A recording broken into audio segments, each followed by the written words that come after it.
what I'm hoping to do tonight is to resolve that, to maybe identify some of the issues that keep us apart, and maybe by discussing, by talking, by engaging in this dialectic, we can better get to know each other and feel more comfortable discussing with each other how we feel about things. I sometimes feel that this hesitancy to discuss with each other, or this lack of comfort in talking with each other, is what leads us to say things like, "Thank you for your service." What some veterans feel is a very superficial good day sort of greeting. And just as awkward is our response, "You're welcome, thank you for your support." I think we need to get beyond that. I think we need to be able to talk with each other, to understand each other.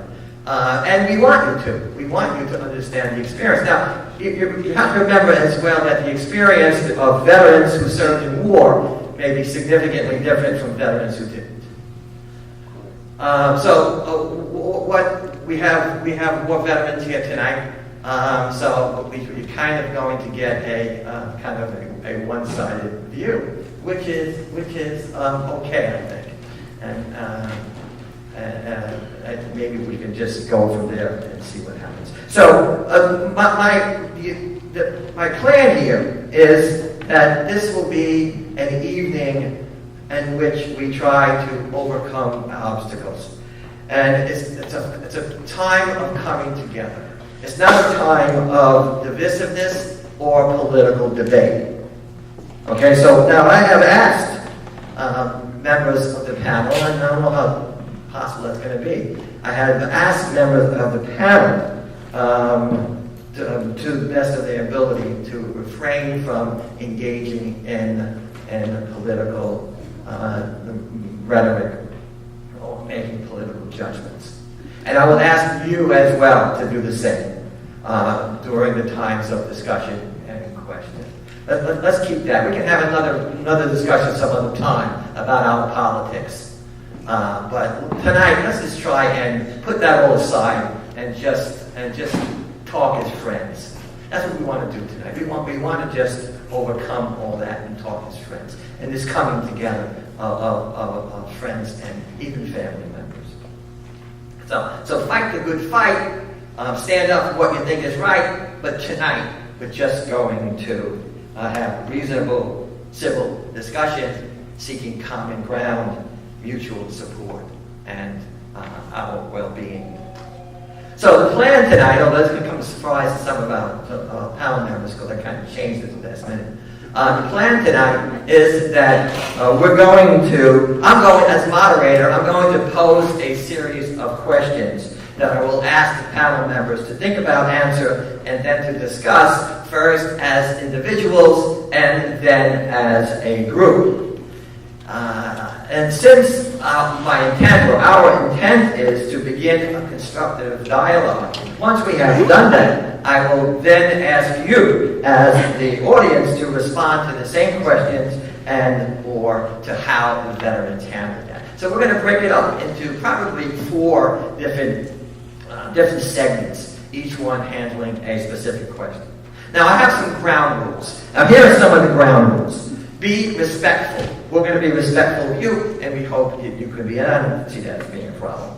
As I mentioned before, avoid political references that are not directly relevant to the topic at hand. Since one of the purposes of this evening is that to get to know each other better, I would ask the audience members, when you do come up to one of the mics to ask a question or pose a comment, just say your name. Just tell us who you are, because we want to get to know you. And that's part of breaking the ice. So we make that request. Now, since our time is short and we would like to cover as much material as possible, I ask that you please keep your questions and comments short and to the point. Please, I appreciate your insight and observations, but no sermons, please. Okay, we should talk about who we have on this panel. You are. Sorry? That's who you are. Who am I? Let me start with this. A pen? Because I don't want to be digging around or introducing Jason Neal. Want to raise your hand, Jason? Now, Jason grew up in Bellport, New York, graduated from Bellport High School. He joined the Army in 2004 and deployed to Afghanistan and Iraq as a combat infantryman with the 10th Mountain Division. Upon his being discharged from military service, Jason studied public administration at Upper Iowa University and received a certificate in organizational and community leadership from the Center for Nonprofit Leadership at Adelphi University School of Social Work. Jason is an active member of VFW Post 8300, the Long Island chapter of Veterans Peace for Peace, and the South Country Peace Group. Jason. Fortunately, Mary's not going to be here tonight. Sarah Mess.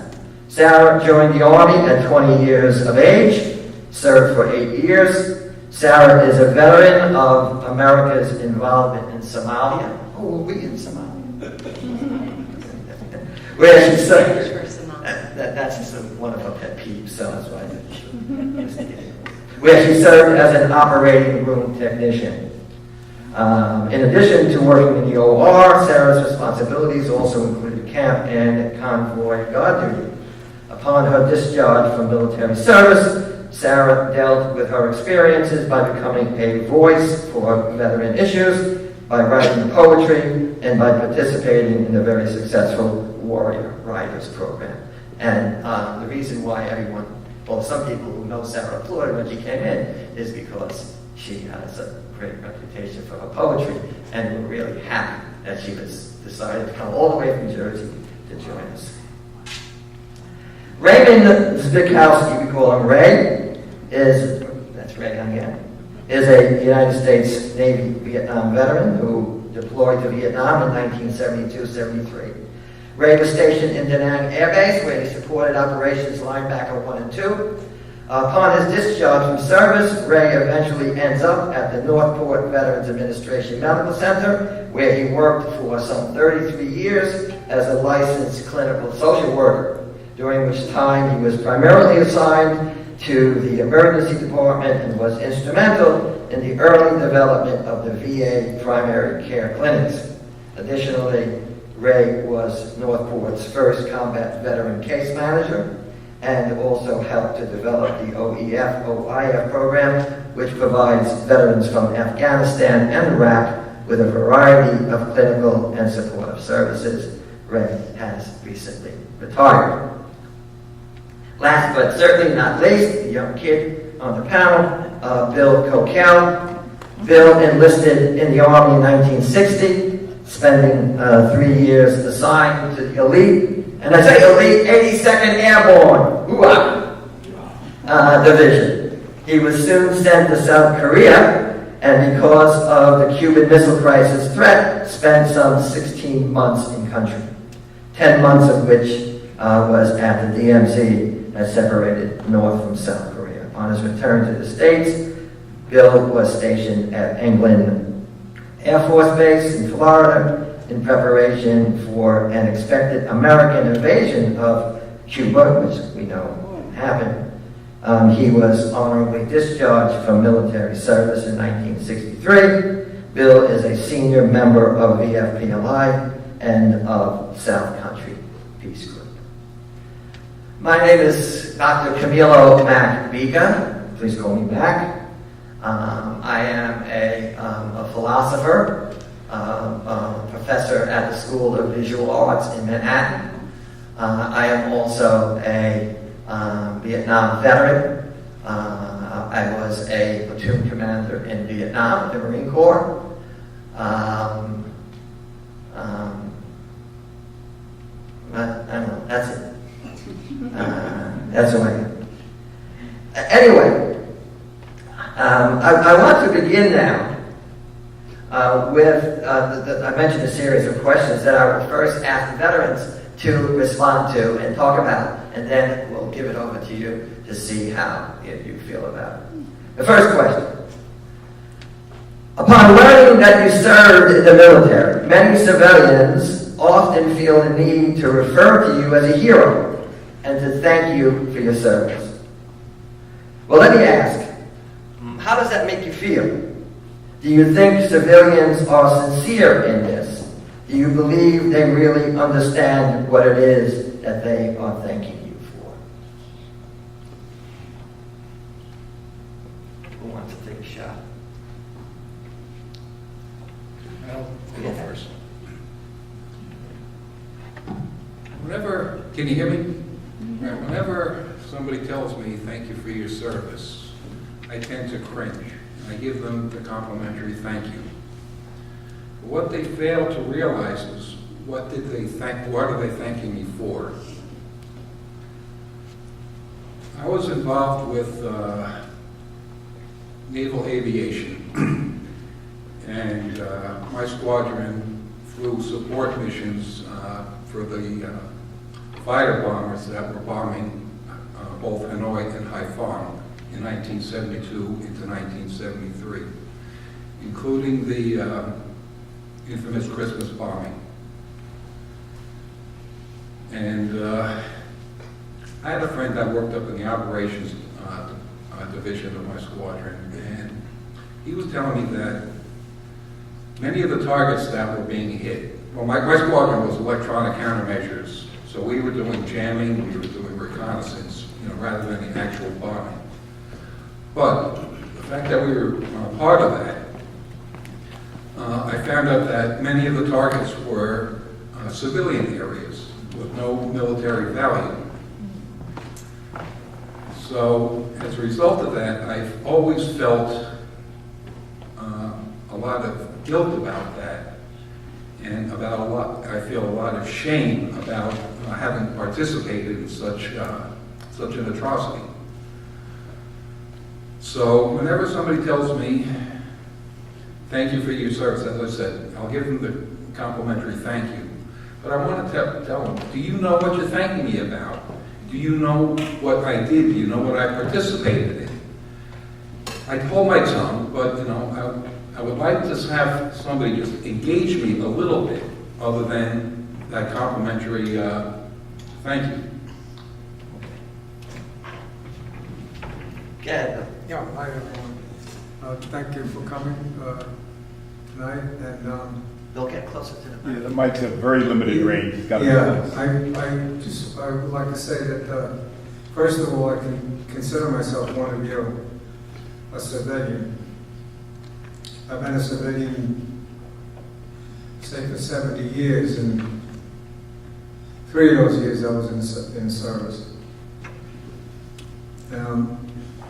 I have a disability. I've had a disability for 57 years.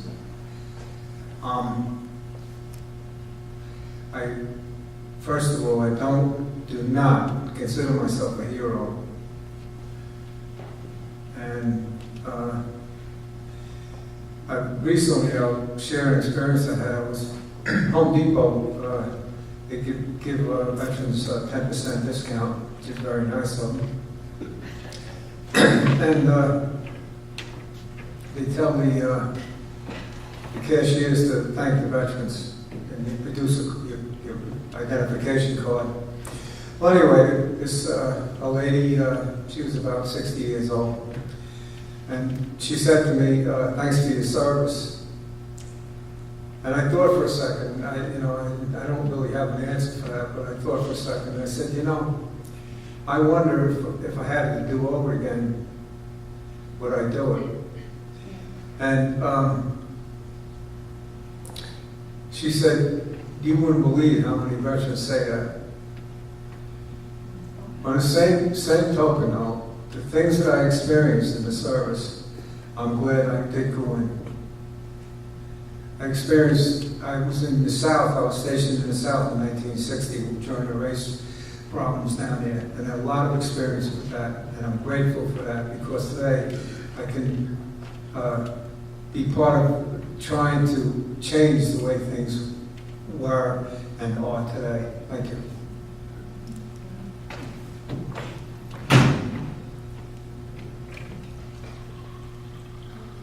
What, the coin?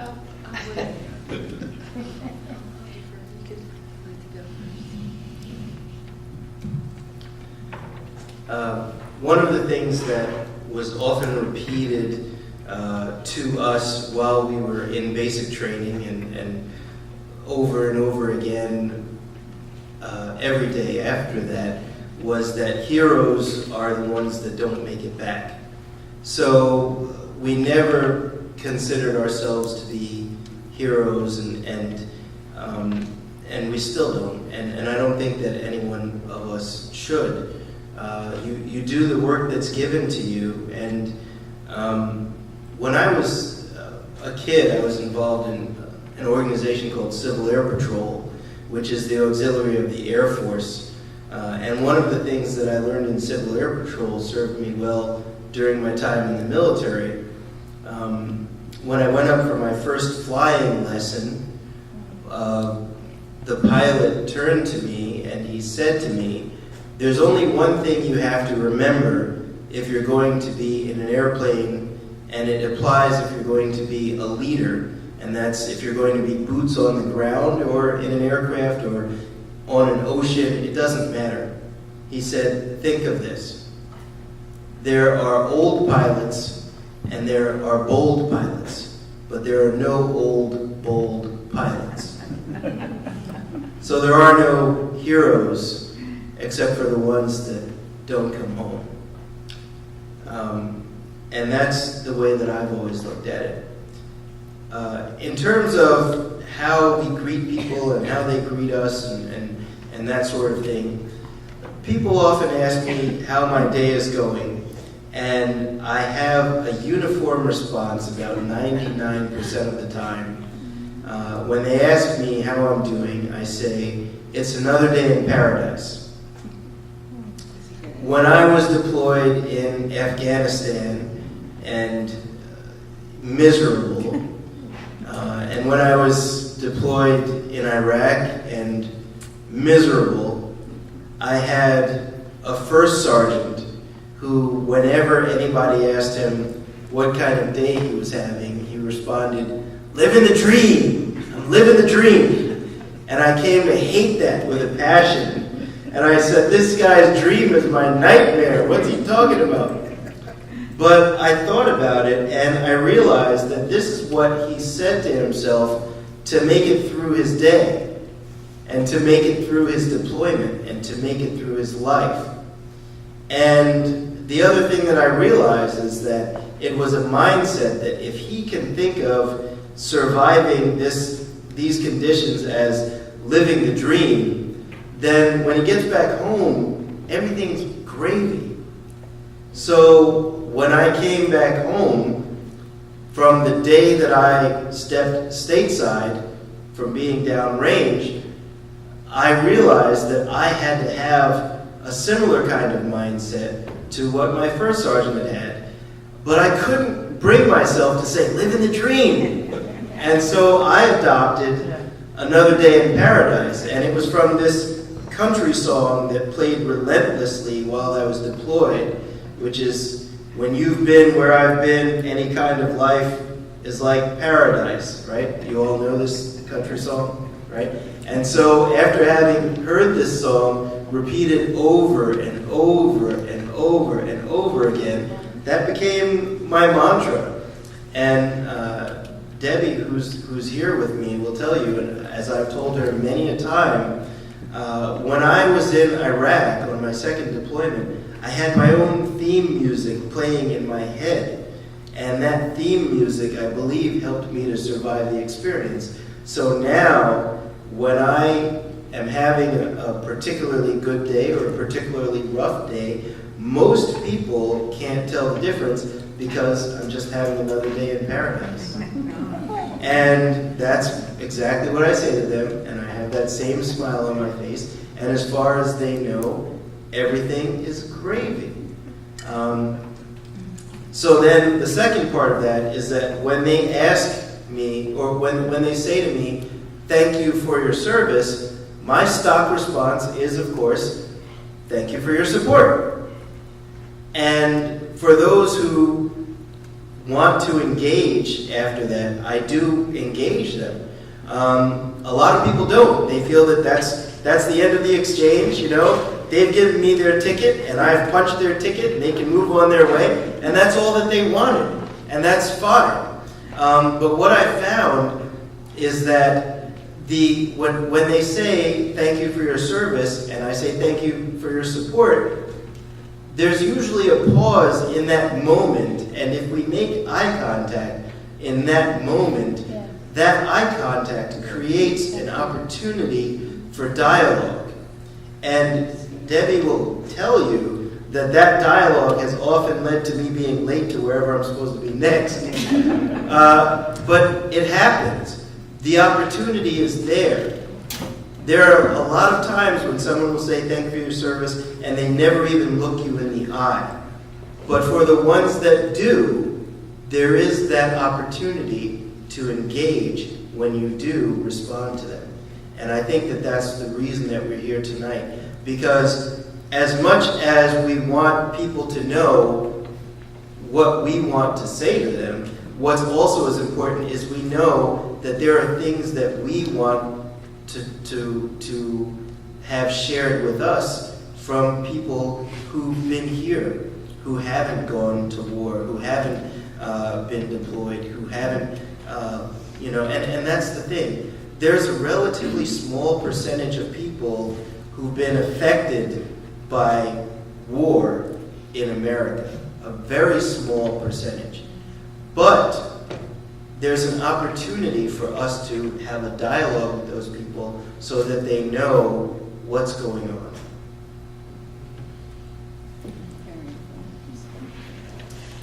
So, I'm trying to go back to the question. For one thing, I am often not recognized even in veteran spaces and places. Most of the time, most veterans that know me know that I usually show up with a hat that might say Somalia veteran, a t-shirt that might say Veterans for Peace. What was it recognize you when you walked in?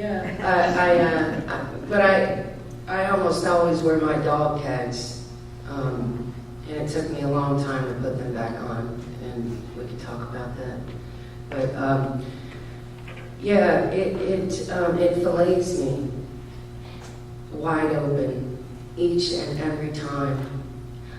It's sort of a new phenomenon. It's not something that I came home to in 1993. It's not something that I came home to in 2000 when I got out of the Army. It's a more recent sentiment, and it feels sort of overdone and insincere. When folks do realize that I am a veteran, there's a shift in their body language. A lot of times they want to get away from me. If they're a man, they want to get away from me. If they're a civilian. Is that because you're a woman or because you're a veteran? I can't, all I have are preconceived notions, really. I don't know. Or they sort of want to dumb down my role as a soldier. And so not only, I served 8 years, 2 months, and 11 days active duty. I gave the United States Army the best years of my young life. So, not only do I not feel that I am viewed as a hero, I don't even feel as though I'm viewed as a legit soldier. So, on this day, to be thanked for my service is something that I refer to as an IED, an intrusive emotion detonator, a potential soul and flesh separator. And this time of year, we get it left and right, and it seems as meaningless as watching the next war movie, as meaningless as the next series about soldiers serving in Iraq. It feels very empty.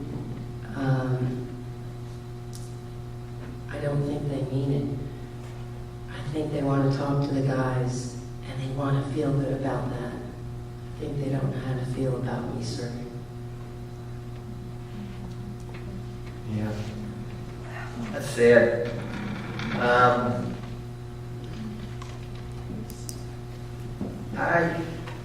I actually wrote a book on this topic because I think it's so important that we look at it. Both. We have to look at it, and we have to understand what's going on in us when someone does that to us. And I think it's doing something to us. It's more than just a greedy. It's more than just a good top of the morning to you. For us, it goes very deep, I think. Especially, look, there is this injury, this war injury that the VA and the world has finally recognized and called it moral injury. And many of us, whether our war was a great war or a not so great war, war inevitably involves awful things. War inevitably involves doing things that transgress our basic fundamental moral foundations, our personhood, our moral integrity. And we have to deal with that. And we have to live with that. And we can rationalize it all we want by saying things like, well, it's for freedom, and it's for a good cause, and they're the bad guys, and we're the good guys. But that only gets us so far, I think. Because, look, I participated in a war that I believe was immoral and illegal.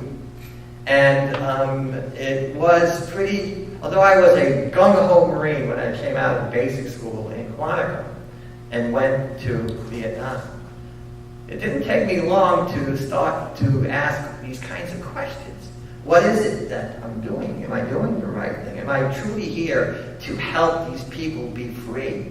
So it didn't take long for me to scratch my head and say, this is not what I signed up for. And I was very disappointed because there's nothing more that in my life that I wanted to do than to be a Marine and to be a Marine officer. I mean, I thought I was on top of the world.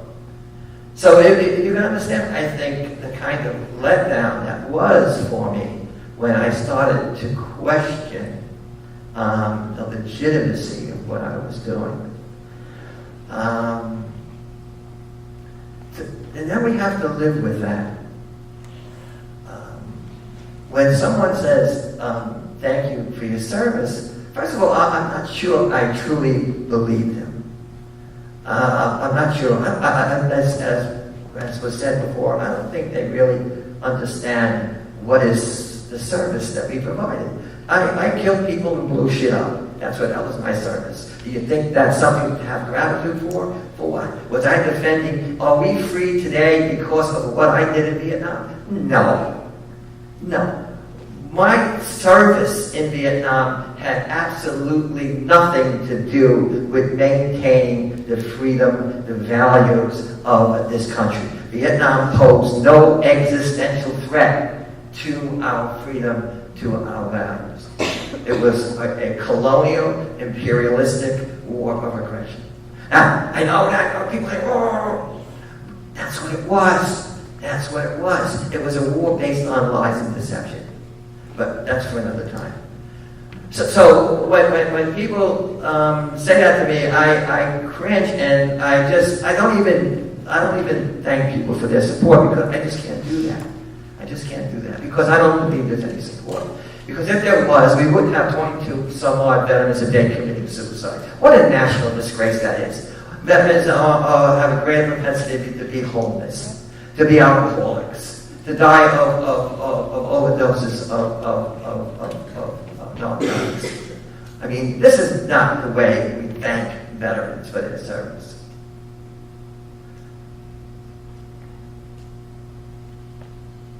Do we want to say anything else before I turn it over to them? I guess I just wanted to add one more thing. Those guys out there?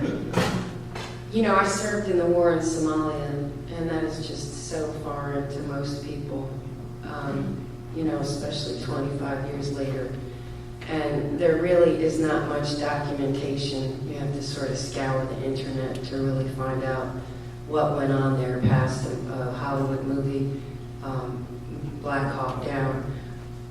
So, I don't know, maybe that's the discomfort. When they find out where I served, maybe they feel silly that they don't know where that is or that it was a war. And then that triggers anger in me because we were left boots on the ground. They scaled back the troops in April of 1993. Mission accomplished is what they said. Scaled back the troops and left us for dead. Sitting ducks, bodies dragged from pickup trucks. Long before the Black Hawks were shot down, and they knew about it, we asked for more ammo, more troops, more armor, but nobody gave to, the rest.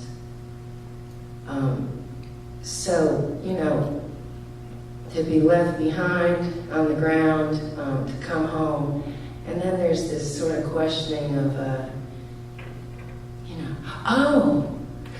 it's sort of like, wanting extra points for knowing the movie Black Hawk Down. And I was not there when those Black Hawks went down. And it just sort of further confirms that there really is no education about what went on there. And there was a whole lot that went down that led up to that. On a humanitarian mission. We're still calling that at the VA humanitarian mission. How long did the Korean War veterans have to wait before over 500,000, was it that just the UN soldier body count counted? We didn't have, did we not have a high enough body count to count?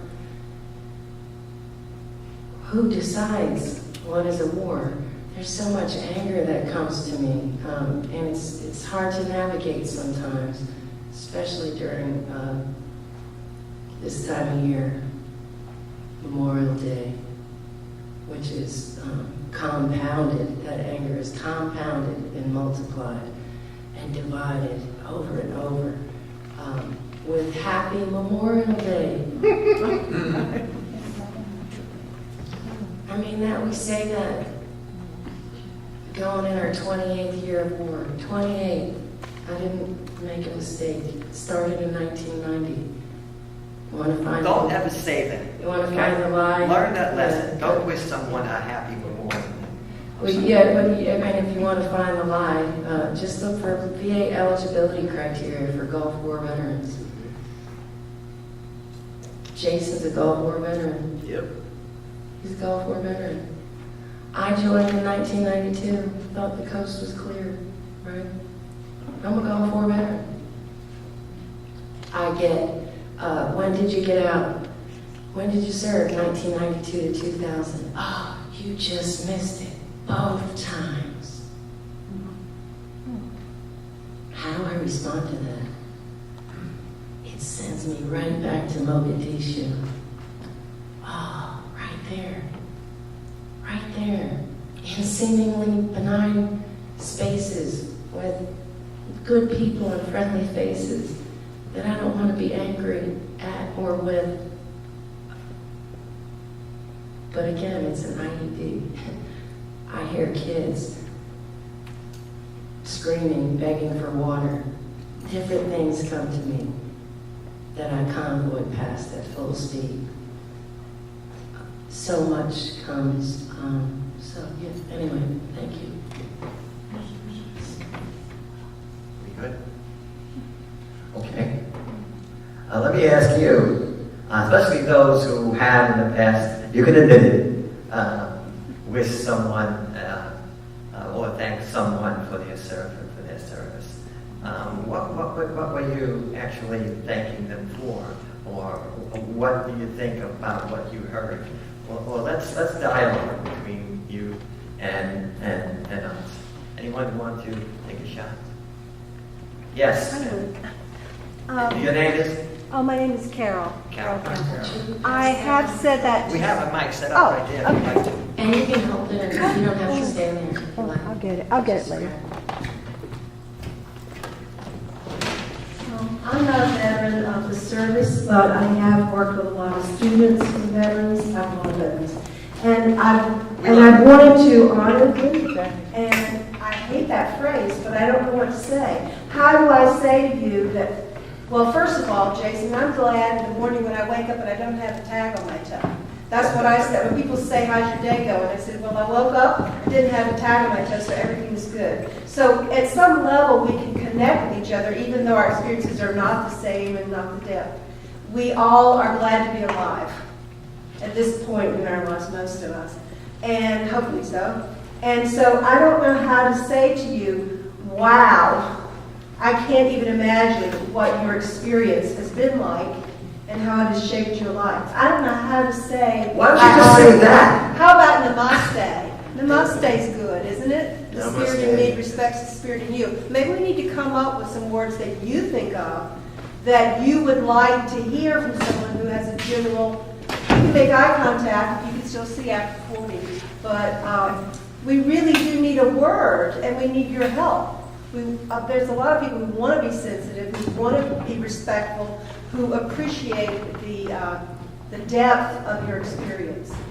So, have you got any ideas on the terms for us?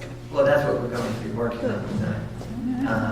I don't think we know. I don't think there is one word that we can come up with that encompasses the experience. I mean, we need a dialogue. What you said at the beginning about, well, let's talk about it, or something to that effect, I think that's a good way to start. And I know people, well, when we meet someone in the street, we don't really. It's like saying, how are you today? We don't expect someone to go through, my back hurts, my leg. No, we don't want to hear all that. We just want to just give that greeting and go on our way. But thank you for your service is more than just a greeting. It's an expression of gratitude, allegedly, for something that we did, a service that we performed. And when we have difficulty in our lives trying to understand what it is that we did and what sort of the service that we provided, and how do we balance that with, put it in perspective, our personhood, our morality. We did awful things in war, and that's what war is about. And I don't think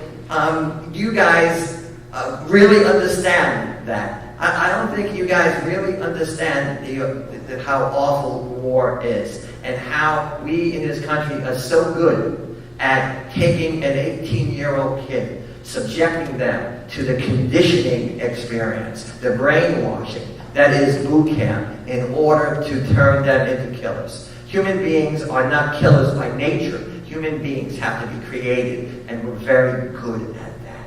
So we take these 18-year-old kids, we break them down, and we indoctrinate them with a whole new persona, a new person, a person no longer the one that we knew and loved, with the principles and values and morality fitting to a life in this society.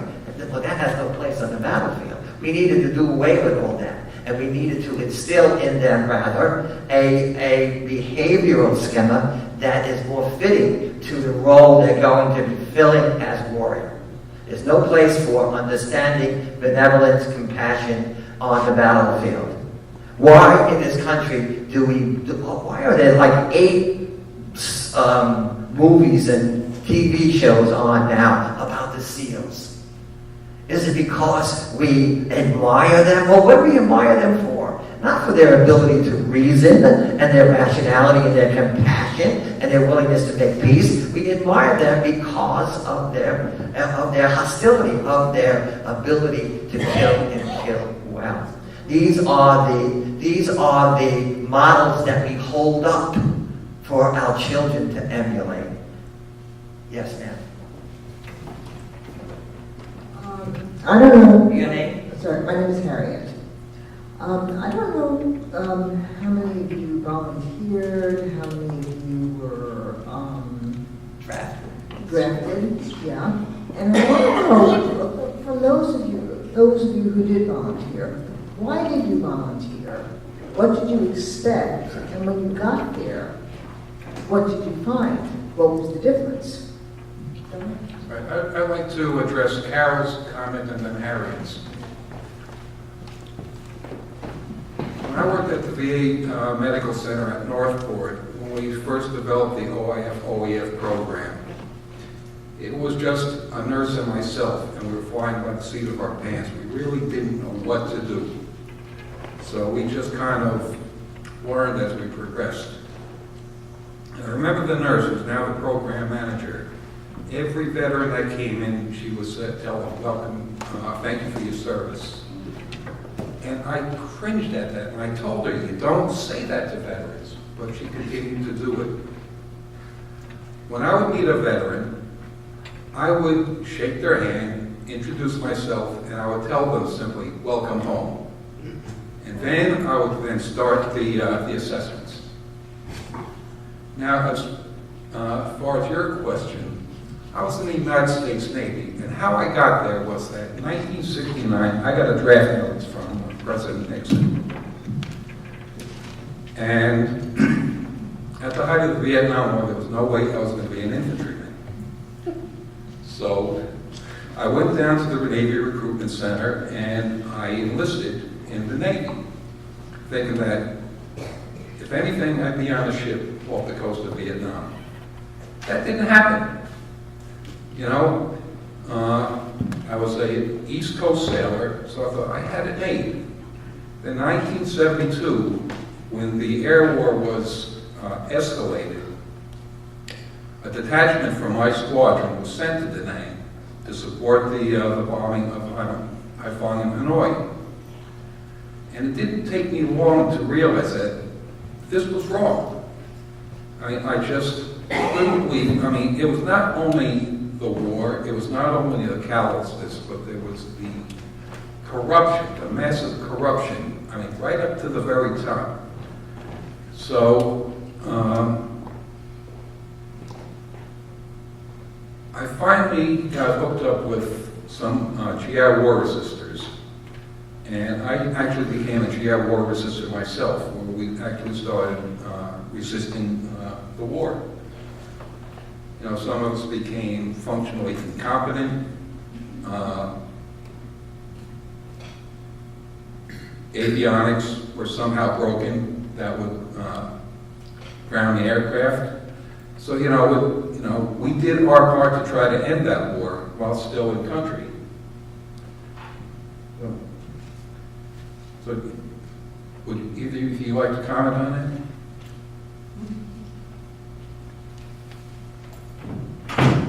One of the things I think that people, when they ask questions like that, would kind of say, well, I was in the military during the time of the draft, but I wasn't drafted. I wanted to be a Marine. I wanted to be a Marine officer, so I enlisted at 17 years old. My mother had a sign for me. And I was in college, Marine Corps, didn't pay for my college. I was a corporal in college. When I graduated from college, I was discharged as a corporal and made a second lieutenant, and went on active duty.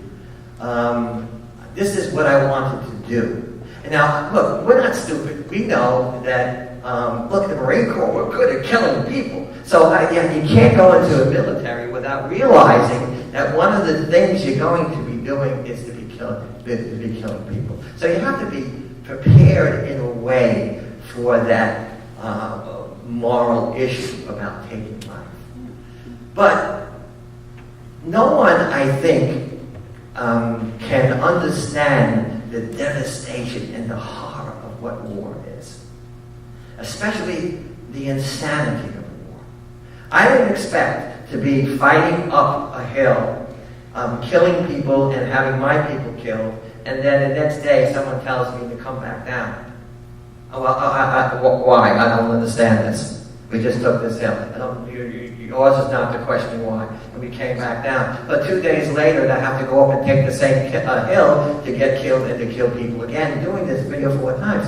It was insane. So I don't care who you are. What you expect is not what you see. see. No one can prepare you for the insanity of this. I would love to have been doing something that I could be proud of today.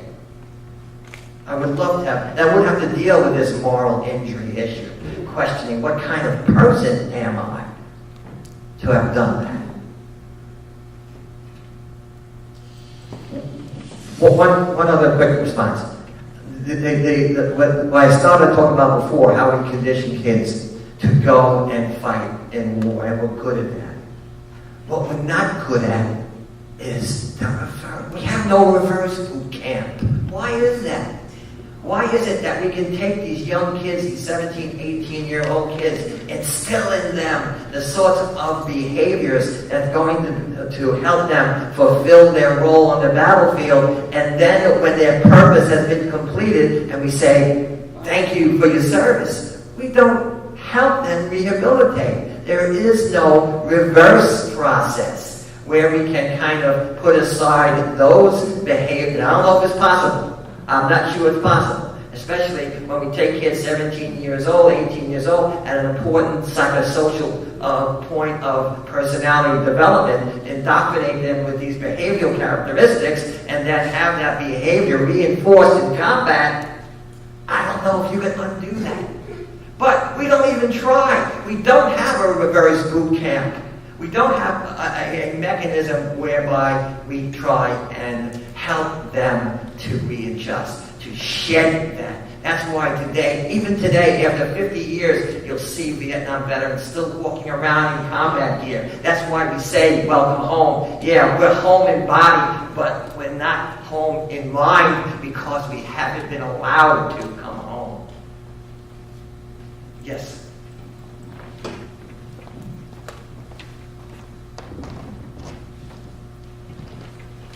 Good afternoon, everyone. My name is Deborah. I'm from a foreign country called Haiti.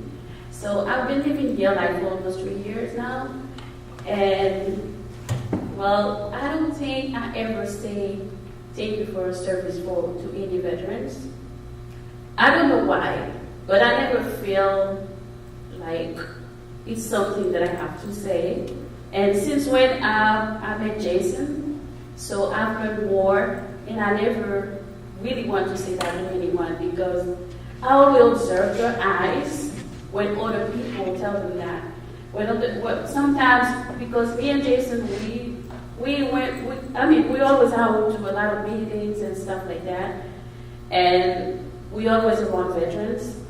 And every time somebody else said that to one of them, if they were eating, they stopped eating. If they were having fun talking, you feel that they are lost somewhere if they don't want to talk anymore, or they say they excuse themselves and they go outside or doing something else. And even when somebody said that to Jason, I feel that something is not right. I don't know if it's about memories or something else, or a reminder, a bad reminder. So, and I don't think I will ever say that to anyone since today. So I've learned a lot, and I think that war was never a good thing. It will never be a good thing. But some of the people, feel that we have to do it. Some of the people feel that they have to go and we need to fight. But I'm just hoping one day we will finally find a way to help those veterans that are, I think, they are fighting every day to be able to stand up and keep going.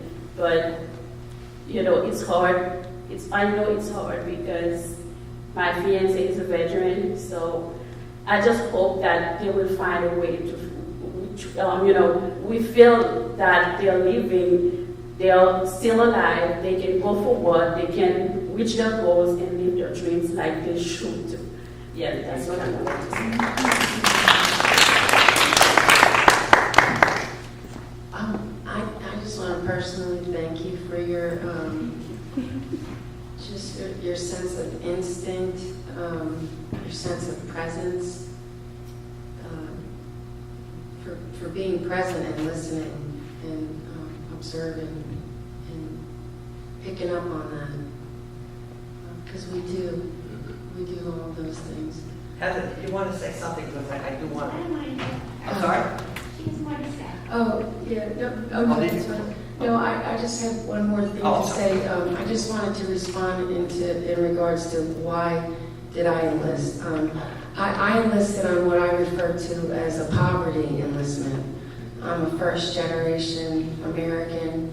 I was raised by a single immigrant mother. Went through a period of homelessness for a year, lived all over the place. Don't remember my 13th birthday. So yeah, I was 20 years old. I was tired of working minimum wage jobs. When you grow up poor, you're often overlooked by teachers because you're emotionally distracted, and so you're not showing up in the classroom, and so you're sort of either observed as a problem or someone they need to sort of push through or socially promote. I believe I was socially promoted in the 7th grade.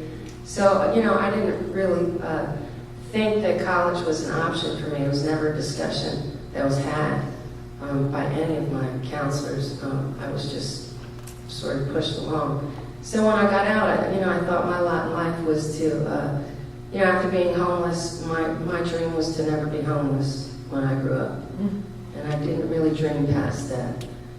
I just set up my life in a way that I never put a roof over my head that I couldn't pay for myself. I didn't engage in roommates, boyfriends, or anybody else that was going to save the day. I needed to save my own day. And, I tried going to Hawaii first. I said, if I'm going to be broke and working minimum wage, I'm going to do it in Honolulu in paradise. And I did that for about 6 months, and I had just broken off a relationship with someone who was violent, and he followed me there. So I, eventually convinced him to leave, and then I went back home.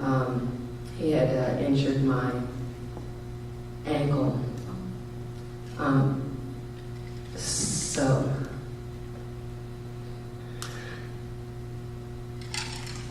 I went back home and to New Jersey, and I stayed with my mom for a few months. She had Section 8, and that, as you know, that's a violation of Section 8.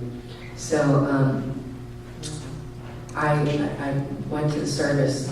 I felt that they would give me 3 hots and a cot, and I wanted to know what it was like to have money left over after working really hard all week.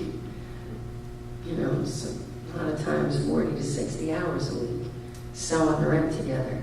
I wanted to do more than sew the rent together. And so I joined on a poverty enlistment, and I also felt like, if I'm in the Army, he can't get me, because I'll be surrounded by soldiers. So, I was 20 years old. But that's how I ended up raising my right hand on a 6-year active duty enlistment that I extended for an additional 2 years to help care for my disabled mother, who was my bona fide dependent, my last year of service, in which I qualified and used food stamps. We qualified for an EBT card. Imagine that. Active duty soldier. 8 years in, still qualifying for food stamps. But yeah, that's why I joined, and I appreciate you. Yeah, thank you. I do want to finish up so we can go on to the next question, but we'll give you the last word. So I joined the Army because I come from a family of warriors. And when I say that, what I mean is my father served in Vietnam. His brother died in Vietnam as a first lieutenant. He jumped on top of a grenade, and there's a place at Fort Gillem named after him. Both of my grandfathers served during World War II. Just about all of my uncles served in one branch of the military or another. My godmother served in the Coast Guard. I come from a family of warriors. My mother did not serve in the military, but if you ever met her, you know that she's the fiercest warrior you will ever meet. Right, Eve?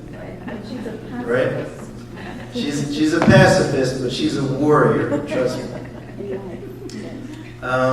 And so I grew up surrounded by uniforms.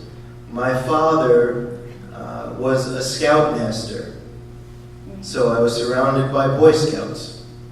My mother was a Girl Scout leader, and I was surrounded by Girl Scouts. When I grew out of Cub Scouts, and it was time to decide if I was going to join the Boy Scouts, I figured out that in Civil Air Patrol you got to, wear the Air Force uniform and go up in airplanes on Saturdays. So I did that. I discovered, however, that I didn't like going up in airplanes because when we were in those little Cessnas, they let my twin brother get the controls, and he would do this, and I was in the back seat going, what are they doing? But I loved the discipline of it. I loved learning how to lead. I loved the structure of it. And when I was in college, I actually was planning to go into the Marine Corps. And I spent 2 summers at Officer Candidate School with the Marines in Quantico, Virginia. And somehow I ended up in the Army. I don't know. You got smart. I got smart. When September 11th happened, I was living in Detroit, and I was working as a staffing coordinator for Dunhill Staffing Systems.